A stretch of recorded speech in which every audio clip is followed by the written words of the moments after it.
Whoa. So he's like, okay. Kid keeps hooting. Something's hooting, closer.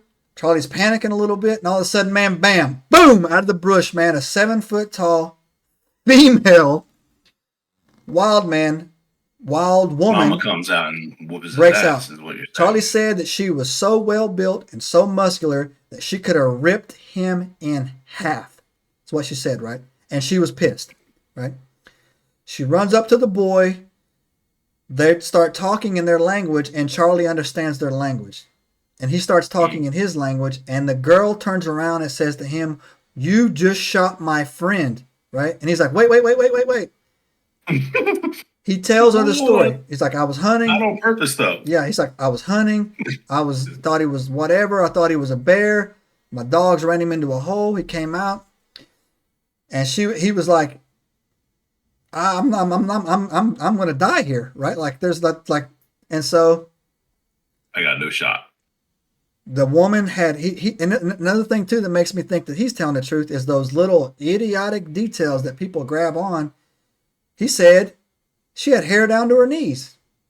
Okay. That's interesting. What? Yeah. All right. Yeah, see, outliers. They're always going to stick in your head, and there's a Yeah. reason for it. There's an explanation for it too, So like some kind of psychological explanation so that she I've had never hair heard. down to her knees, right? And she was gonna rip him in half.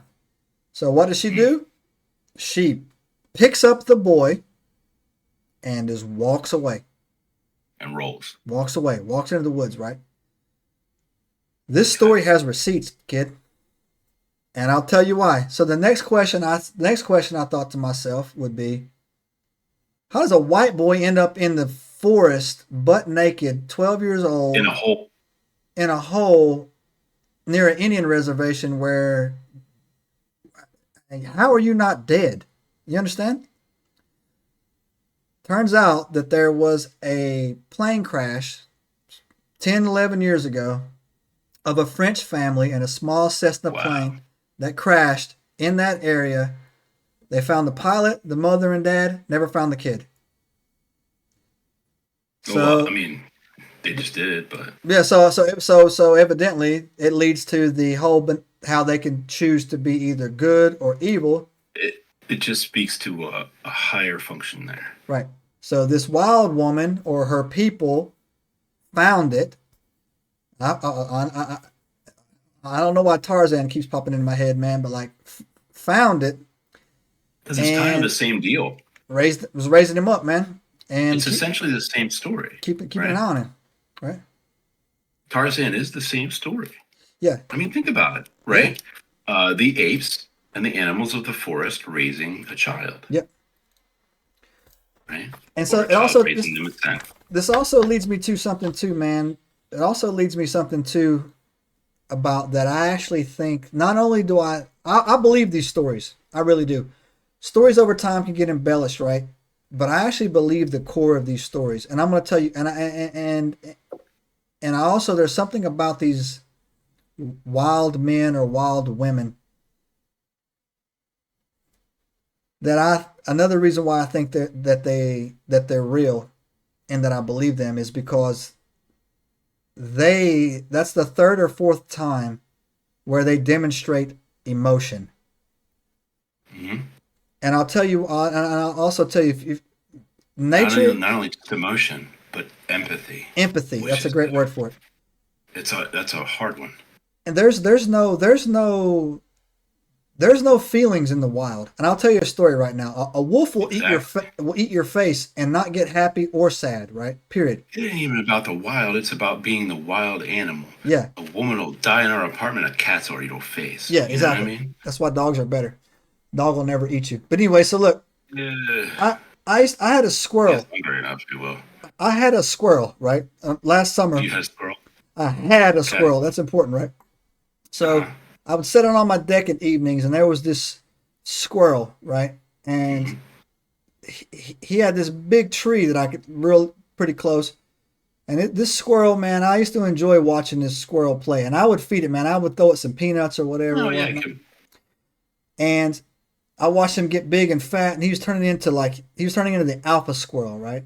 And then mm-hmm. literally towards the end of last summer, I was sitting out there on the deck, and I was like, man, I called him Leroy. I don't know why I called him Leroy, but I just called him Leroy, right? Because that's his name, man. Yeah. So I was like, go ahead, Leroy. Leroy. And he was on a branch, and I saw him there, and damn it, a hawk swooped down, scooped him up. First time I've ever seen a hawk spirit. Bye, Leroy. And took Leroy off, and I was like, you son of a bitch, you just killed my squirrel, right? I thought to myself, like it emotionally affected me, right? That this wild squirrel got smoked. And that's why I think these things are different, because a pack of wolves rolling up on a newborn, that is lunch. You understand? Another thing too that's in the wild, and it's even in humanity back in the day, there was a reason. Like you had a shelf life in tribes. When you got to the point where you had to be constantly carried or fed or whatever, it didn't happen. The Vikings used to the Viking elders would jump off cliffs. Other tribes a lot of Inuit tradition. Yeah, right. They go out on the ice. They go out on the iceberg and just kind of float away. Float away, man. And I don't know how accurate that is, but it's in my head, so who knows, right? But these animals, they took a burden on, right? Right. Took a burden. It definitely speaks to a higher kind of functioning, right? And 12 years later, she's still caring for it. Right? Well, I mean, at that point, it's hers, right? Yeah. And then that instinct kicks in of nurturing the young, whether it be yours or not. I mean, there's a lot of examples of that everywhere in nature. Yeah. Right? Mockingbirds do it constantly. So they swap eggs. Look at that. Lots of stuff, dude. I'm familiar. Okay, maybe not from the Bigfoot perspective, but from just being a researcher and constantly sifting through information. Right. The whole indigenous women's disappearance thing is kind of, it's fascinating in a way that is also upsetting, because it's something that's been going on for a long time, and not enough attention has been paid to it, right? No, it's still going on too. I watched a Netflix movie I thought was pretty cool. I don't know what it was. I can't remember the name. It was the guy that played Hawkeye. He was like a tracker. Oh, Jeremy Renner. Jeremy Renner. Did you see it on Netflix? I haven't. At the very end of the, I don't sit and watch TV very often. It's got to be like. It's movie night, man. I have to. No. Yeah, but when we do movie night around here, it's not. Willy Wonka and the Chocolate Factory. Indigenous women. Yeah, no, it's not. Well, no, so it's actually a pretty good story, man. He's a tracker. I'll try to. I'm gonna grab it by myself. I'll grab it and watch it by myself. Yeah, the audience will not enjoy it. He's a tracker out in Wyoming, and like something happens to this indigenous girl. FBI comes in and they solve the case. Subscribe now and turn on the notifications to join us on this extraordinary journey into the unknown.